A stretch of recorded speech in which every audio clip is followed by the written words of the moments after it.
முஸ்லிம்கள் கிறிஸ்தவர்கள் மதமாற்றம் செய்கிறார்கள். தினந்தோறும் பல பேர் கிறிஸ்தவத்துக்கு மாறிட்டே இருக்கிறான். ஏன் கிறிஸ்தவத்துக்கு மாறுறான்? முஸ்லீம் மதத்துக்கு மாறது ரொம்ப கம்மி.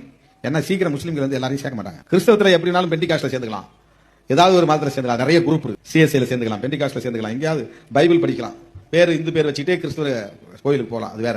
முஸ்லீம் மதத்துல மாறினா முஸ்லீம் தான், அப்புறம் சாதிலாம் கிடையாது. அதை ஆராய்ச்சி பண்ணி தான் நான் PhD பட்டம் வாங்கினேன் மீனாட்சிபுரத்துல. நான் போய் பார்த்தேன் இந்த முஸ்லீம் மதம் மாறினாங்களே அவங்க எல்லாம் எப்படி இப்ப இருக்கிறாங்கன்னு பாக்கிறதுக்கு போனேன். அதை சும்மா போய் பார்த்து வந்தா நல்லா இருக்காதுன்னு அதை சயின்டிஃபிக்கா ஒரு ரிசர்ச் பண்ணேன். அதுல சில பேருக்கு பொறுக்கல, ஏதோ இது காசு கொடுத்து வாங்குற டாக்டர் பட்டம் நினைச்சிட்டாங்க.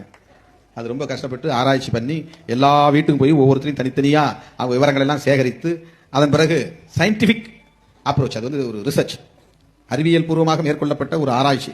அதுல என்ன முடிவு வந்திருக்குன்னா, இஸ்லாத்துக்கு மாறினவங்க இன்றைக்கு முழுமையாக முஸ்லிம்களாக வாழ்ந்து கொண்டிருக்கிறார்கள். அவங்களுக்கு பழைய அடையாளம் கிடையாது.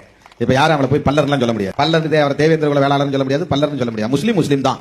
அவனுக்கு பிறக்கிற பிள்ளை முஸ்லீமாவே பிறகுது. அவன் பேர பிள்ளை முஸ்லீமா பிறகுறான். இப்ப முஸ்லீம்னா வாங்க பாய்னு சல்யூட் அடிக்கிறான். அதுக்கு முன்னாடி அவன் பல்ல பையன் ஒதுக்கு தள்ளி நில்லுன்னா, அவன் பாட்டனை பல்லன்னு சொன்ன சமூகம் இன்னைக்கு பேரனை பாய் வாங்கன்னு கூப்பிடு, அவனை சல்யூட் அடிக்கிறான்.